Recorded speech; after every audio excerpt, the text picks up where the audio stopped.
now begin feeling bad for Blake Lively because she appeared at her Simple Favor 2 premiere, and people are noting that she seems increasingly uncomfortable and anxious, and maybe it really is just a lot for her to deal with. When Anna Kendrick was asked about Blake Lively on the red carpet, she was a bit pithy. Be working with Blake again. Oh, talking about you. Just, oh, you know. So, Marcos, who's another TikToker who essentially got his video banned because he had received a tip that the Reynolds family was lobbying Jenny Slate to join as a plaintiff. And Jenny Slate was pushing back on that, and he had heard from somebody in the orbit that was true. Blake Lively, the actress known for captivating audiences in It Ends With Us, is now caught up in a courtroom drama that seems straight out of a movie. In a surprising turn of events, Lively has requested the court to dismiss Justin Baldoni's $400 million defamation lawsuit, leaving many in disbelief. Justin Baldoni's lawyers have now leaked the official footage of her alleged sexual harassment, and I now need this to go to trial. So the story goes, essentially, he says she didn't even read the book before signing on to the project. Then she read the book and kind of became consumed with it and wanted to basically introduce her own lines and wanted to become a part of the project and rework the script. So she submitted to him her ideas for how to rework the script, and apparently he gave her feedback, essentially saying, like, you know, I really love how passionate you are about this project. Maybe we'll take some of these ideas, but like, obviously we're not going to take all of these ideas because it's our project. And this was not good for Blake. She wrote this. This is her text message back to Justin Baldoni. She wrote, "If you ever get around to watching Game of Thrones, you'll appreciate that I'm Khaleesi. And like her, I happen to have a few dragons. For better or worse, but usually for better. Because my dragons also protect those that I fight for. So really, we all benefit from those gorgeous monsters of mine." Why do celebrities not know they're insane? Like, do they know that human beings don't text like that? That's my question. Do they understand that at no point in my entire life am I texting that to anybody, especially when we're dealing with a work setting and somebody is the person who is running the movie, it's their project. I'm like, I've got little monsters, little dragons, and their name's Taylor Swift. I don't often use them, but if you give me what I want, yes, exactly what I want, they are not going to figuratively blow fire on your head. That's insane. Ryan Friedman, the lawyer on this case, is not kidding. This legal battle has put a spotlight not only on Justin Baldoni and his production company, Wayfarer Studios, but also on conservative commentator Candace Owens, who has been vocal throughout the entire ordeal.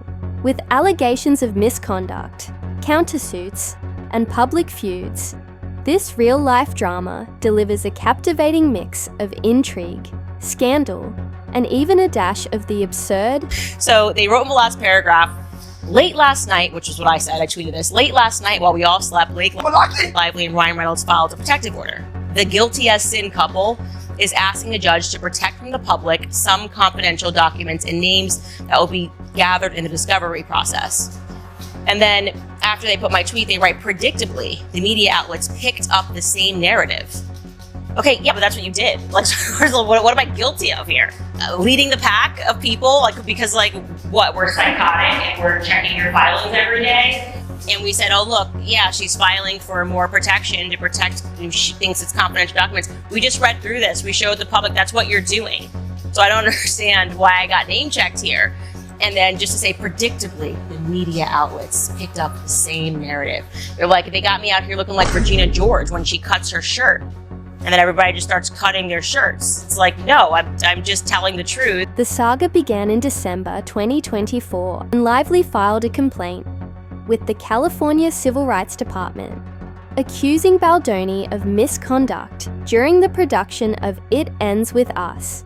According to a report from the New York Times, Baldoni allegedly hired a PR crisis management team to silence Lively after she confronted him about the alleged misconduct. Documents Lively, obtained through subpoena, reportedly revealed a coordinated campaign to discredit her across both traditional and social media. Narrator, she did not listen. She did not take my advice at all. I said that having read through Blake Lively's complaints, that it was evident to me that she was likely under the influence when she filed her complaints. Not under the influence of drugs, not under the influence of alcohol, but of the influence of proximity to Taylor Swift. Maybe one Eras tour too many had been attended by her and Ryan, and they were just feeling like they were Taylor Swift. I just recognized her brand of feminism. A swift and anticipated response. Baldoni filed a $400 million defamation lawsuit against Lively, her husband Ryan Reynolds, and their publicist, Leslie Sloan. He accused them of masterminding a smear campaign to damage his reputation and take control of the film. Baldoni's complaint portrayed Lively as a manipulative figure, suggesting she was trying to divert attention from her own alleged missteps by portraying herself as a victim. Mark my words, take it to the bank. This is what's going to happen. She is going to ruin the life and the career of Isabella Ferrer. That's what I think. Isabella Ferrer is going down. Okay, Isabella Ferrer thought that Blake Lively was her friend. She thought that Blake Lively was doing stuff because she wanted to be her big sister. She was styling her, took her to the Deadpool premiere. We talked about this strategy of just routine love bombing that her and Ryan Reynolds engage in. Candace Owens, the conservative commentator known for her outspoken views, was unexpectedly named in the legal documents, a development she addressed with her usual candor in a video titled, "They Finally Mentioned Me," in the Blake Lively lawsuit. Owens voiced her confusion about being pulled into the drama, saying, "I'm just telling the truth. I don't understand what your problem is with me, other than the fact that I'm under your skin. I'm not going to let go. I'm like a pit bull. I'm onto you." Who runs the Be Better company, actually was Team Blake Lively when this all began. And then did this crazy thing called reading Justin Baldoni's countersuit and was like, listen, I know this is going to sound crazy, but everything that I'm reading here points to the fact that Blake Lively manipulated her audiences and lied to her audiences. And like, I'm kind of shocked as someone who fully believed her, and he's just basically as psychotic as me. Now for the moment you've all been waiting for. So my source has told me that Lively's legal team is allegedly attempting to amend their filing and add Jenny Slate as a plaintiff to the lawsuit. But Jenny Slate allegedly does not want to be involved in this mess at all.